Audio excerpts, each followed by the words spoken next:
Olá, minha saudação a todos. Meu nome é Márcio Overbeck, eu sou o primeiro secretário da SBU Seccional Rio Grande do Sul e nós vamos iniciar mais um podcast da SBURS, hoje com um convidado muito especial, o professor Milton Berger, que é professor de Urologia da Universidade Federal do Rio Grande do Sul. Milton, seja muito bem-vindo. Bom dia, Márcio. Bom dia a todos. E eu queria inicialmente agradecer o convite da SBURS e a ti, especialmente, por ter feito o convite, e a sociedade como um todo. É um grande prazer e uma grande honra para mim estar aqui.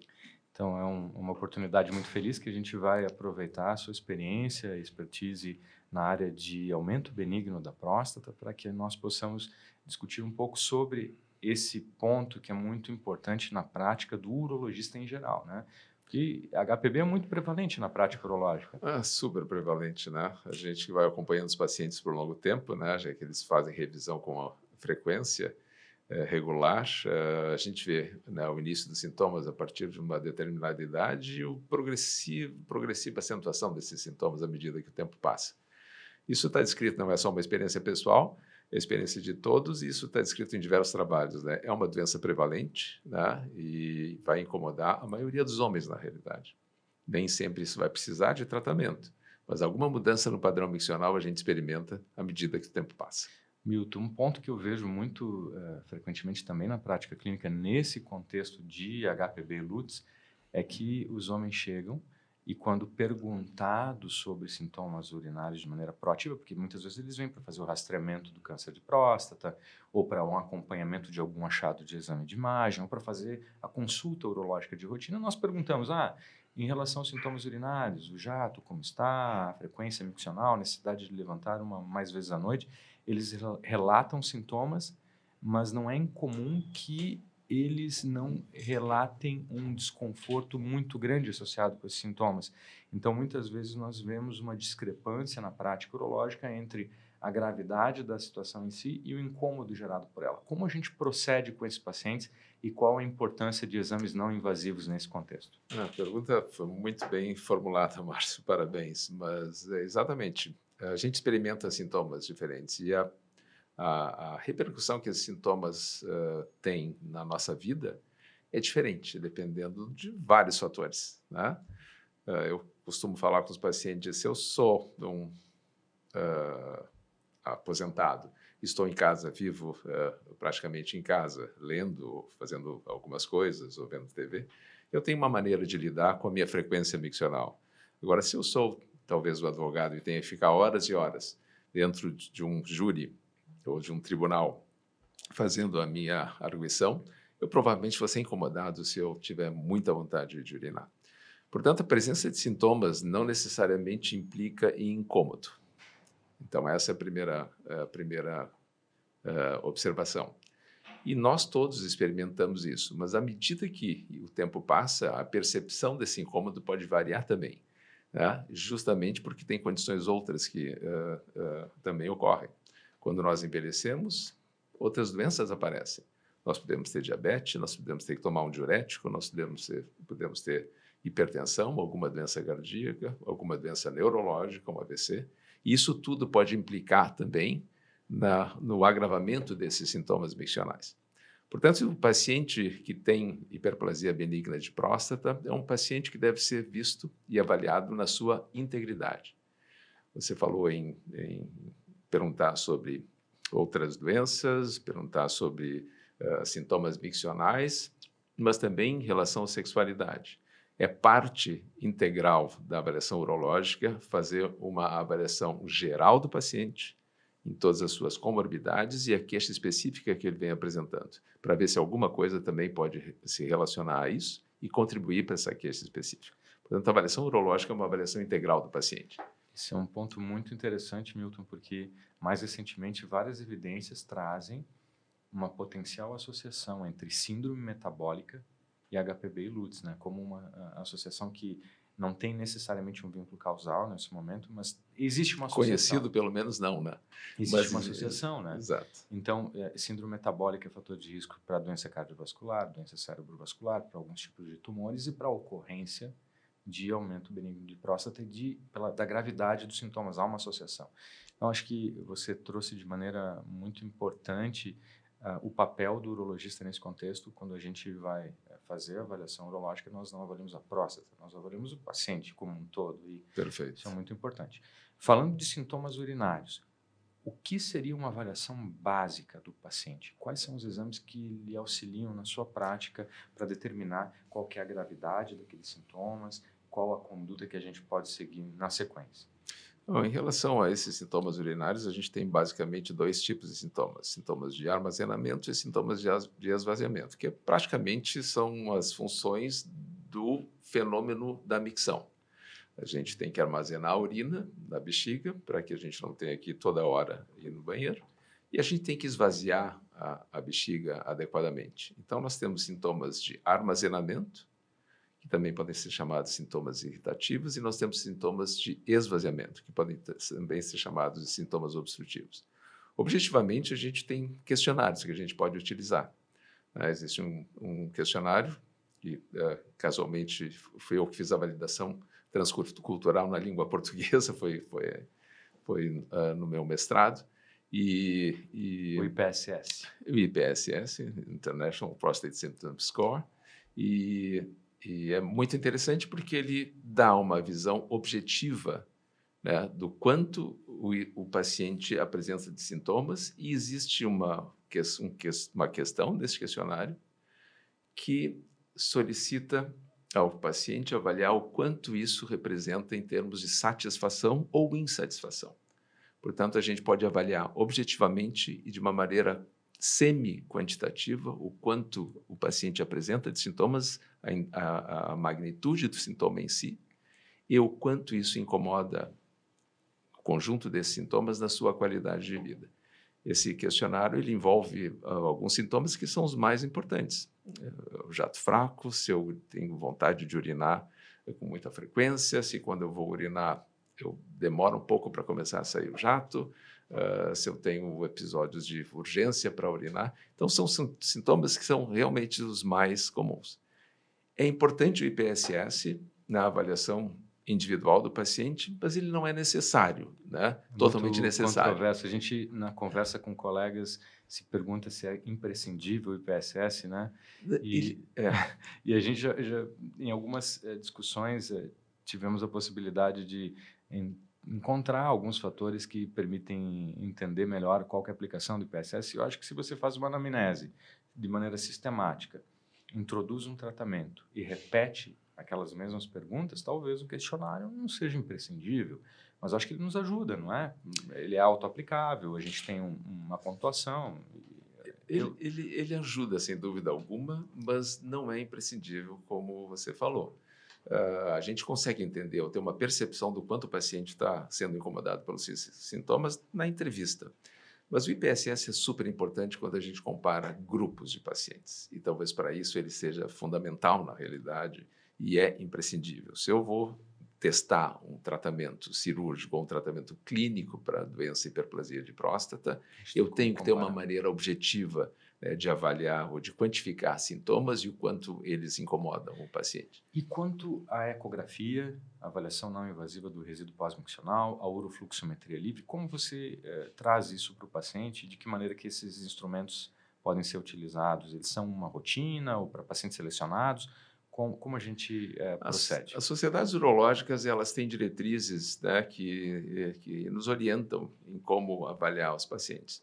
Uma coisa também, essas diretrizes para serem aplicadas a uma orientação, uma diretriz geral para todos os pacientes. A outra coisa é o nosso paciente específico que a gente tem na frente. E a gente realmente tem que confeccionar a melhor maneira de avaliar. Normalmente, eu acho importante que a gente tenha algumas informações básicas do paciente que tem hiperplasia de próstata ou se queixa de sintomas miccionais. Bom, eu preciso saber se esse paciente tem infecção urinária, por exemplo. É importante realizar um exame de urina. Eu preciso saber se esse paciente tem função renal adequada, né? Se eu tenho uma perda de função renal, meus rins podem filtrar, mas podem não depurar. Eu posso ter um aumento do volume de diurese, mesmo que eles não funcionem bem.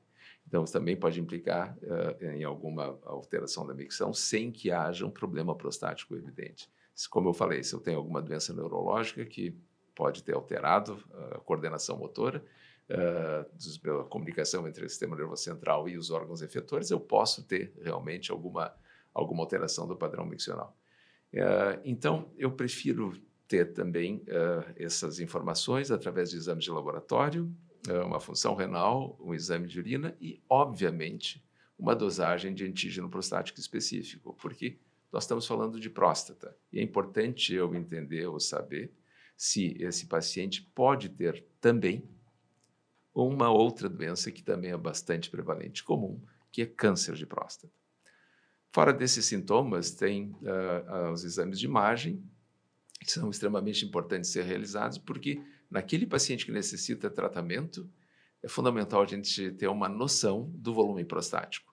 É claro, antes disso, a gente já fez o exame físico do paciente, que a gente não tocou. Isso já nos dá, né? Nós fazemos o exame digital retal, quer dizer, a gente palpa a próstata do paciente. Felizmente, nos tempos atuais já não existe toda aquela resistência que se via há décadas atrás, mas a gente consegue ter uma noção do volume prostático e, eventualmente, da impressão de alguma outra patologia, como câncer de próstata. Perfeito. E a urofluxometria, você considera para pacientes selecionados? Eu considero para alguns pacientes selecionados a urofluxometria, apesar que a urofluxometria ela tem uma série de circunstâncias que podem não ser as melhores, podem tornar o exame não muito confiável, né? A gente tem que ter um volume urinado mínimo para que ele seja confiável. E muitas vezes a gente não sabe qual é esse volume urinário que o paciente teve, a gente só vai saber depois que ele urinou. Então, ele pode não nos dar uma informação. Eu acho que nos dá uma informação importante, mas eu não acho imprescindível, na realidade. Aqueles pacientes que necessitam alguma avaliação em relação à dinâmica miccional mesmo, eu creio que talvez seja melhor realizar o estudo completo, uma avaliação urodinâmica completa. Mas acho interessante, sim, que se a gente tem disponível, a gente faça uma urofluxometria nos pacientes, que é um método não invasivo e indireto. Acho que a mensagem para levar para casa aqui para os nossos colegas é que nós precisamos agregar alguns dados adicionais, né, complementares, para que a gente possa entender melhor qual que é a gravidade daqueles sintomas que o paciente vai estar relatando na anamnese e nas queixas que ele mesmo vai fazer durante a consulta. E, de acordo com as diretrizes internacionais, a gente tem uma abordagem proposta, por exemplo, pela EAU, Associação Europeia de Urologia, que é bem pragmática, não é? Então, considerar esses exames não invasivos e verificar se o paciente tem sintomas predominantes de esvaziamento, tentando classificá-los como mais alto risco para a progressão da doença e menor risco para a progressão da doença. Quando o volume prostático não é tão alto, tem um ponto de corte um pouco arbitrário, que é de cerca de 40 centímetros cúbicos, se o paciente apresenta uma próstata que não é tão grande e tem sintomas predominantes de esvaziamento, nós poderíamos iniciar com uma monoterapia com alfa-bloqueador ou com inibidor da 5-fosfodiesterase de uso diário. E na persistência de sintomas de bexiga hiperativa ou sintomas de armazenamento, naqueles pacientes que apresentam também esses sintomas, nós poderíamos, no segundo momento, considerar o tratamento de associação de dose fixa com antimuscarínico ou com beta-3 agonista. E, de outro lado, se há fatores de risco para a progressão da doença, nós poderíamos considerar já upfront, né, primeira linha, tratamento com inibidor da 5-alfa-redutase em combinação com alfa-bloqueadores, por exemplo. O grande problema que nós temos é que, muitas vezes, esses pacientes têm uma aderência ao tratamento medicamentoso que não é a melhor possível. Como a gente orienta esse paciente em relação aos objetivos desses tratamentos e a natureza crônica do uso desses tratamentos? Bom, é uma ótima pergunta. Eu creio que uma das finalidades de uma consulta urológica também é informar o paciente sobre o que ele apresenta. E se o paciente entender um pouco melhor o que é o processo da hiperplasia de próstata e entender como isso se comporta ao longo do tempo, ele muitas vezes vai preferir até não ter algum tratamento. Mas vamos lá. Existem pacientes com fatores de risco para tratamento, os fatores de risco para a evolução da doença. E quais são esses fatores de risco, né, que são importantes? Bom, idade do paciente, volume prostático e PSA. PSA também tem relação com volume prostático. Então, aqueles pacientes que têm um PSA um pouco mais alto e têm algum sintoma miccional, eles tendem a ter uma tendência, uma progressão maior. Portanto, esses pacientes que já têm algum volume, como você citou, de acordo com a Associação Europeia de Urologia, em torno de 40 centímetros cúbicos, esses pacientes são elegíveis para tratamento, desde que eles sejam incomodados pelos seus sintomas. Bom, se o paciente, então, é incomodado o suficiente pelo seu sintoma para necessitar de tratamento, nós temos diversas opções, né? Felizmente, tem um catatal de opções que a gente pode utilizar e são extremamente efetivos. Nós temos os alfa-bloqueadores, né, como citou, nós temos os inibidores da fosfodiesterase número 5 e nós temos os inibidores da 5-alfa-redutase. São medicamentos diferentes, farmacologicamente diferentes, com ação diferente sobre a próstata, mas que podem ser usados individualmente ou conjugadamente para tentar aliviar os sintomas dos pacientes. Eles têm tempos de ação, o início de ação mais curtos ou mais demorados. Isso também nos faz selecionar o paciente que deve utilizá-lo ou não. Mas também tem outros fatores que a gente deve levar em consideração. Não é incomum a gente ter pacientes com disfunção erétil, né, e ter sintomas miccionais também. E alguns desses medicamentos podem afetar a sexualidade, libido, por exemplo. Podem diminuir o volume ejaculatório. Ou podem até mesmo abolir a ejaculação, né, causando anejaculação, em virtude da ausência do reflexo ejaculatório. Então, a gente tem que escolher o paciente, e os pacientes são muito diferentes, e as prioridades que eles elegem devem ser respeitadas, né? Eles têm autonomia e têm discernimento, na maioria das vezes, o suficiente para eles definirem quais são as suas prioridades.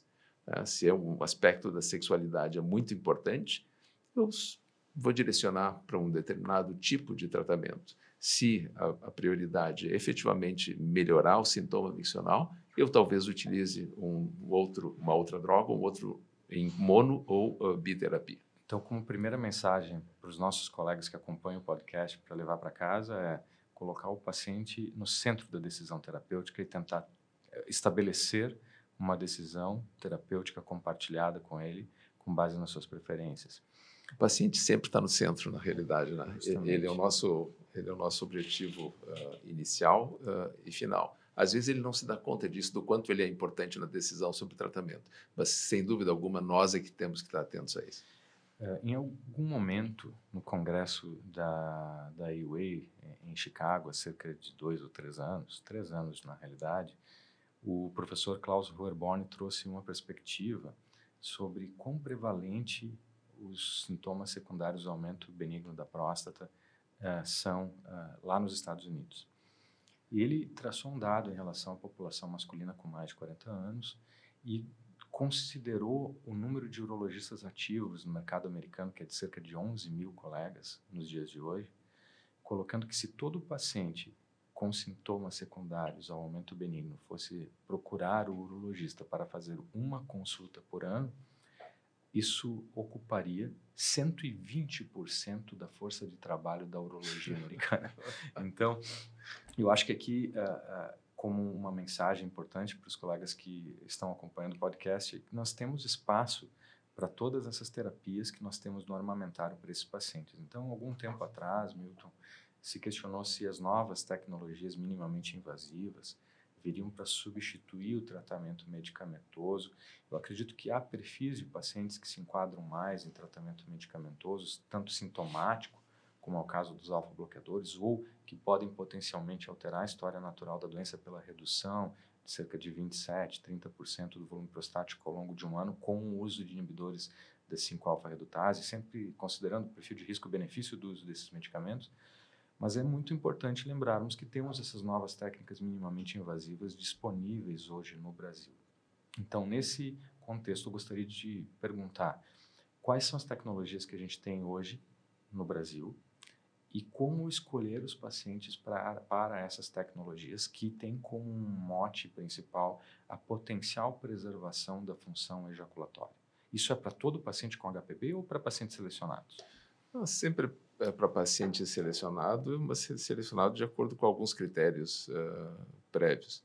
Mas vamos lá, a gente está falando já em terapia, em tratamento, né? Então a gente tem que entender o quanto que esses grupos de opções terapêuticas eles podem nos ajudar em termos de alívio do sintoma, alívio da obstrução, que isso não necessariamente está ligado a sintoma, a durabilidade desse alívio, então a magnitude desse alívio, durabilidade do alívio e os efeitos colaterais que estão envolvidos com esses tratamentos. De modo geral, a gente pode agrupar as terapias em terapias farmacológicas, terapias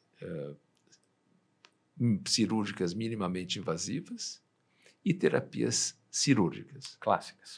Clássicas ou mais modernas, mas dentro do grupo, mas entram também nas terapias cirúrgicas.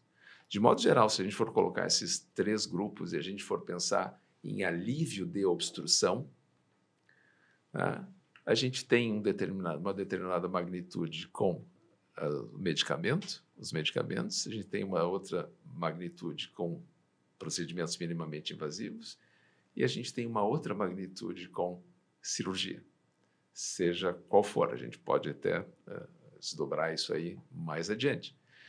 Mas, normalmente, a obstrução ela é mais, em termos de magnitude, melhor manejada, com terapias mais agressivas.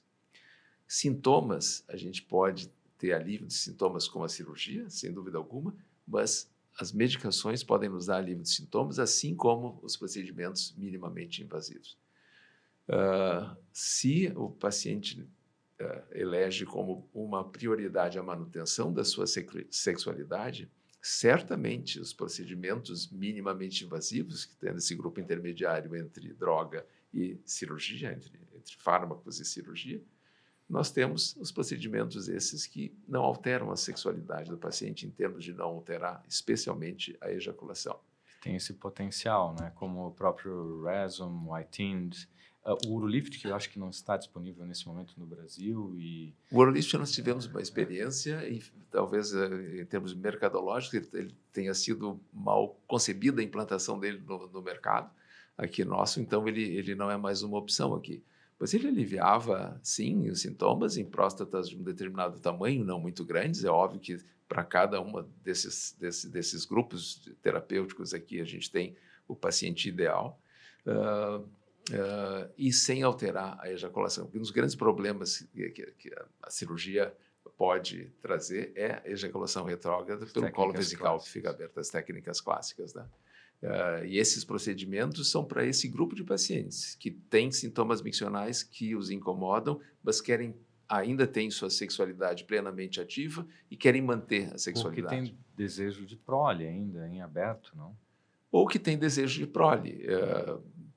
Na maior parte dos pacientes, na faixa etária em que a gente trata hiperplasia de próstata, talvez não estejam muito interessados em prole. Mas não é incomum a gente encontrar também pacientes numa idade mais tardia tendo filhos, né? Então, eu sou um exemplo disso, por exemplo. Tá certo. E, Milton, me explica um pouquinho sobre... eu sei que você tem uma experiência muito positiva, muito abrangente com o uso dessas tecnologias minimamente invasivas. Você consideraria a cistoscopia, a uretrocistoscopia, antes de fazer uma técnica minimamente invasiva para entender um pouco melhor a anatomia dos lobos prostáticos, se há ou não um lobo mediano, e qual o significado da existência de um colo vesical mais alto ou de um lobo mediano na escolha do tratamento quando se considera, quando se tem uma dessas MISTs, né, do inglês Minimally Invasive Surgical Therapies, no escopo para o paciente, né? Sim, é um dado importante. A gente tem que entender as limitações de cada um desses grupos de terapias que a gente pode oferecer para pacientes com hiperplasia de próstata. Mas, em relação às terapias cirúrgicas minimamente invasivas, coletivamente chamadas de MIST, ah, elas funcionam melhor, em geral, em pacientes que têm próstatas moderadas, isto é, de 30 a 70, 80 centímetros cúbicos, e com lobo mediano que não seja muito pronunciado. O que vai ao encontro das próprias recomendações, por exemplo, das diretrizes da AUA, American Urological Association, que foram atualizadas em 2023. Exatamente. Então, nós temos duas grandes sociedades urológicas, né, a europeia e a americana, que emitem essas recomendações. Existem outras, mas talvez as mais utilizadas sejam essas. E realmente, a gente tem que, então, entender a limitação, entender o benefício e entender a limitação do benefício em determinados pacientes. Então, a presença de um lobo mediano é importante a gente saber. Se a gente precisa da cistoscopia, a gente pode ter essa noção da presença de um lobo mediano com outros exames de imagem, né? Uma ecografia bem feita pode nos dar a presença de um lobo mediano, inclusive pode mensurar o quanto esse lobo mediano se projeta para dentro da bexiga, o que também está relacionado com obstrução e sintomas. E tem outros exames que eventualmente a gente pode lançar mão em algumas situações, como ressonância magnética, que também nos dão uma imagem maravilhosa da próstata na sua conformação espacial e para a gente entender um pouco mais. Mas a cistoscopia é um exame importante também, especialmente naqueles homens que têm hematúria ou microhematúria, hematúria macroscópica ou microscópica. Portanto, a gente pode pensar que ele possa ter outras patologias. Diagnóstico diferencial. Litíase, câncer de bexiga, por exemplo, especialmente se for um paciente tabagista. E também naqueles pacientes que eventualmente têm história de trauma ou manipulação uretral, alguma estenose de uretra. Então, nessas situações, eu acho que a cistoscopia é muito importante para a gente afastar algumas patologias que podem contribuir para os sintomas do paciente. Uma terapia que muito recentemente entrou com uma grande popularidade no contexto urológico é a terapia convectiva termal com vapor de água, né? O RESUM. E, como você mencionou, e bem mencionou, ela poderia ser indicada para homens com sintomas de esvaziamento, incômodo à qualidade de vida, que têm o interesse de preservar a função ejaculatória, o que acontece em quase 80%, 90% dos pacientes que são submetidos a essa terapia, e que reduz o volume prostático num processo que é um pouco lento ao longo de algumas semanas ou meses. Como alinhar as expectativas dos pacientes em relação ao que o paciente pode esperar, por exemplo, com essa terapia, com o RESUM, sendo que os sintomas podem piorar um pouquinho logo depois da aplicação do tratamento? Acho que isso é um ponto importante, não? Sem dúvida que é um ponto importante. O RESUM significa a gente injetar água a 100 graus, que é o vapor de água, no tecido prostático, né? Isso causa, evidentemente, uma necrose e vai causar, inicialmente, um edema, que é natural que ocorra numa agressão. É uma agressão controlada, mas toda cirurgia ou procedimento minimamente invasivo não deixa de ser uma agressão. Com o tempo, isso é reabsorvido e ocorre um processo cicatricial que abre as paredes da uretra, ou aumenta, não abre, mas aumenta um pouco mais a luz da uretra. Portanto, os pacientes que fazem o RESUM, eles podem experimentar sintomas miccionais até piores no primeiro mês. Os pacientes ficam com sonda, inclusive, durante uma semana, 5 a 7 dias após o procedimento, justamente para evitar uma retenção urinária em virtude desse edema inicial.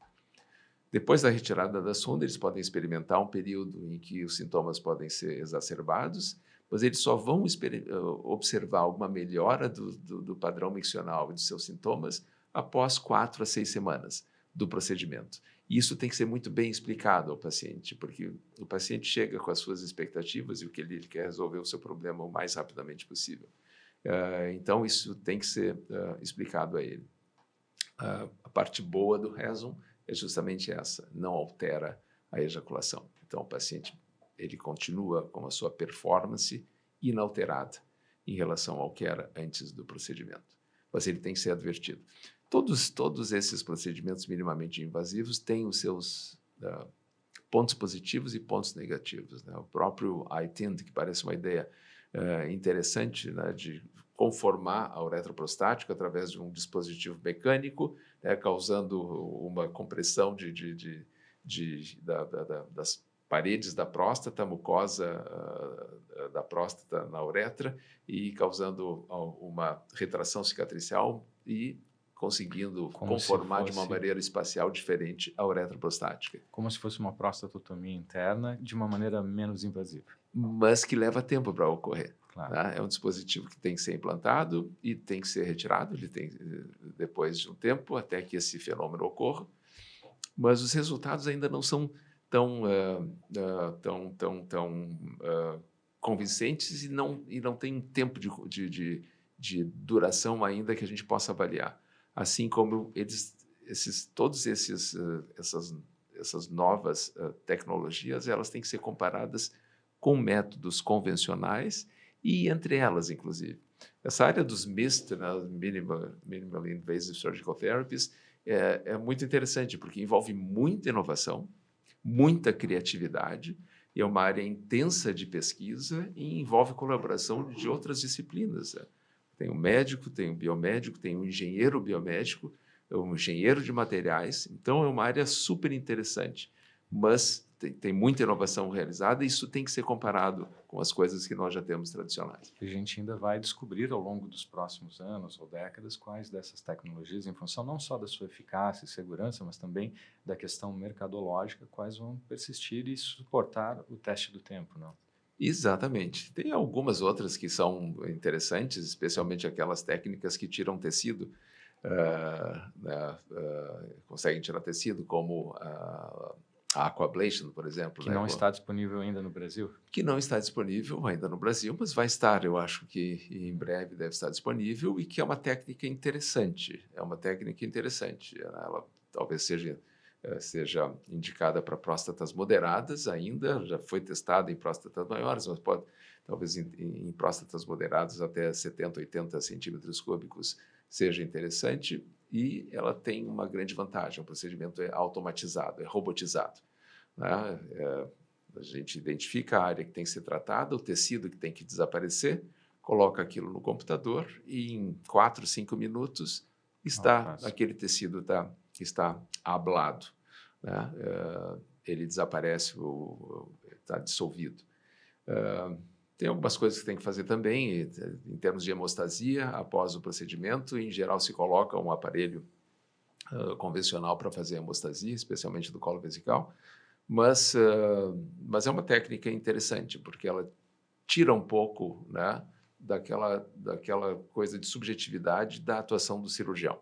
Né? Ela pode talvez ser mais parametrizada, já que utiliza, né, imagem, né, e um instrumento robotizado. Perfeito. Bom, Milton, nós já percorremos um caminho na jornada do paciente aqui, discutindo alguns tratamentos. Já falamos sobre o papel do tratamento medicamentoso, da introdução dessas novas técnicas minimamente invasivas.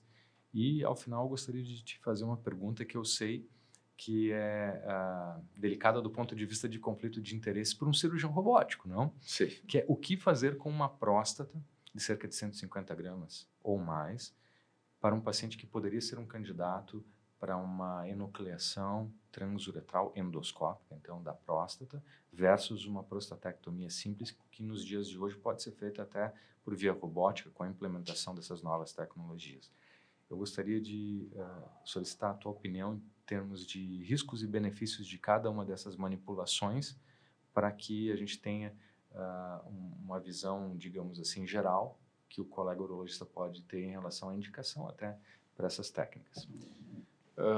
Excelente pergunta. Vamos ver se a gente consegue ser objetivo o suficiente para poder responder. Eu acho que o papo está ótimo aqui. Talvez a gente pudesse focar em algumas coisas mais que não falamos ou passamos superficialmente, mas agora vamos focar um pouquinho em Próstatas em grandes. próstatas grandes. Como a gente falou no início, né? A gente tem próstatas pequenas, abaixo de 30 centímetros cúbicos, de 30 a 80, que são as moderadas, e as grandes acima de 80 centímetros cúbicos, e alguns ainda utilizam uma classificação acima de 150 centímetros cúbicos, com próstatas muito grandes. E a gente sabe também que para essas próstatas maiores, a retirada física do tecido parece ser melhor do que a gente fazer alguma coisa não que retira por exemplo, uma ressecção que retira por fragmentos aquele tecido ou uma vaporização. Por que isso, né? Porque as técnicas que fazem ou promovem a enucleação, a gente consegue entrar melhor no plano cirúrgico de ressecção, que é aquele plano entre o que a gente chama de cápsula prostática, que é a parte periférica da próstata que fica no paciente, e aquele núcleo central da próstata, que é o tecido que é sujeito a crescer, que é o adenoma. Bom, assim, as técnicas enucleativas, entrando-se nesse plano, a gente tem mais chance de tirar mais tecido e a técnica proporcionar uma desobstrução melhor e mais duradoura. Então, em termos de durabilidade do tratamento, é melhor. A chance de retratamento é muito baixa. A chance de retratamento é baixa.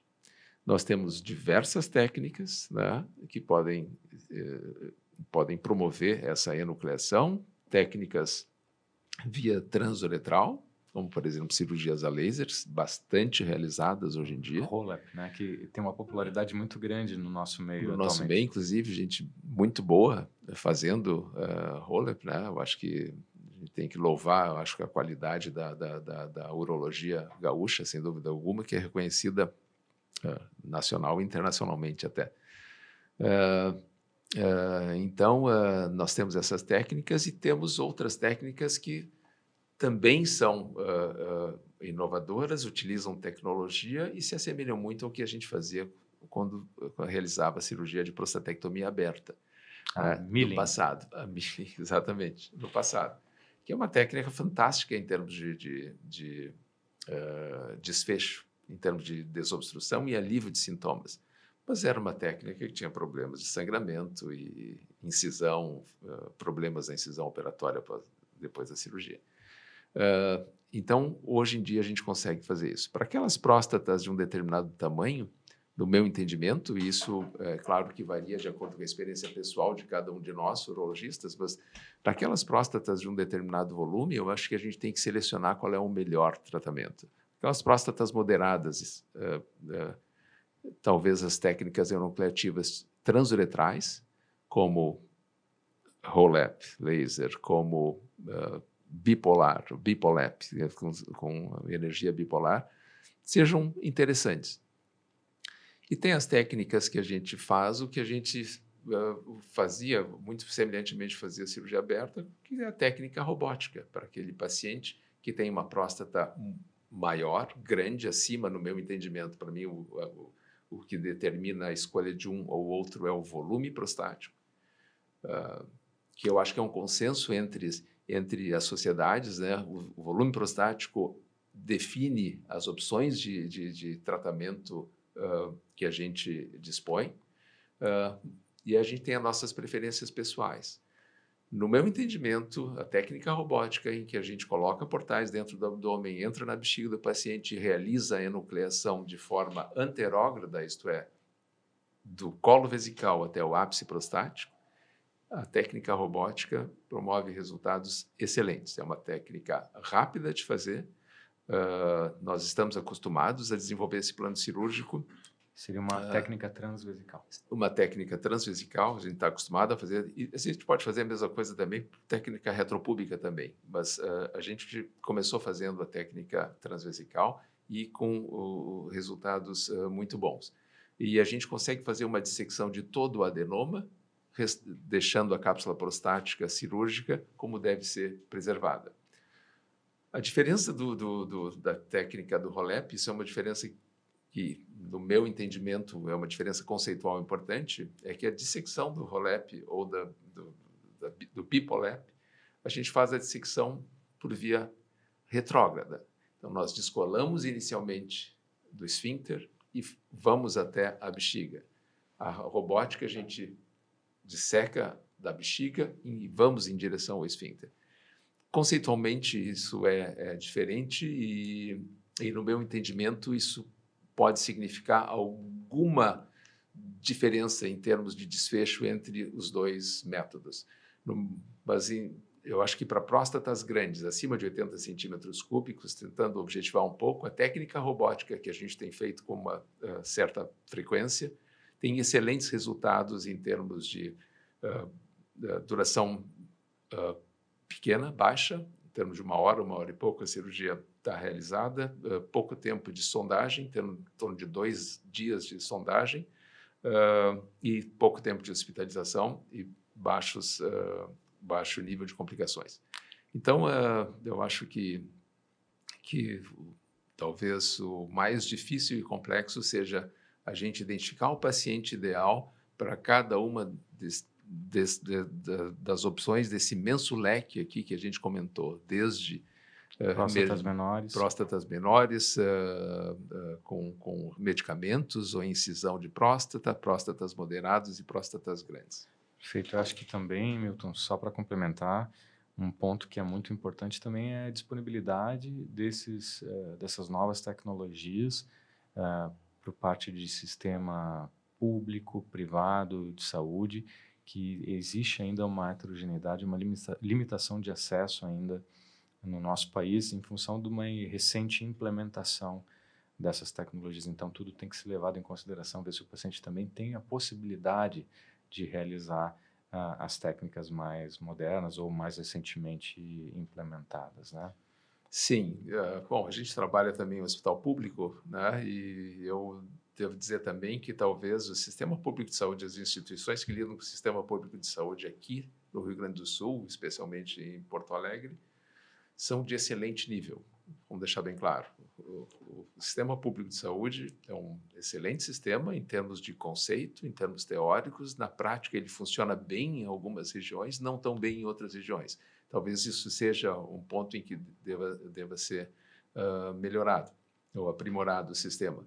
Mas aqui, na nossa cidade, a gente tem um bom sistema público, mas realmente a capacidade de absorção dessas novas tecnologias é limitada, sem dúvida, né? Porque isso envolve um investimento maior. As tecnologias têm preço. Aquele paciente, eu sempre me lembro de uma frase que o Dr. Carlos Ari Vargas Souto falava na época da residência médica, que o paciente que tem uma próstata muito grande é submetido a uma prostatectomia, mesmo que por via aberta, né, que é uma técnica mais antiga, né, mas que era extremamente eficaz também.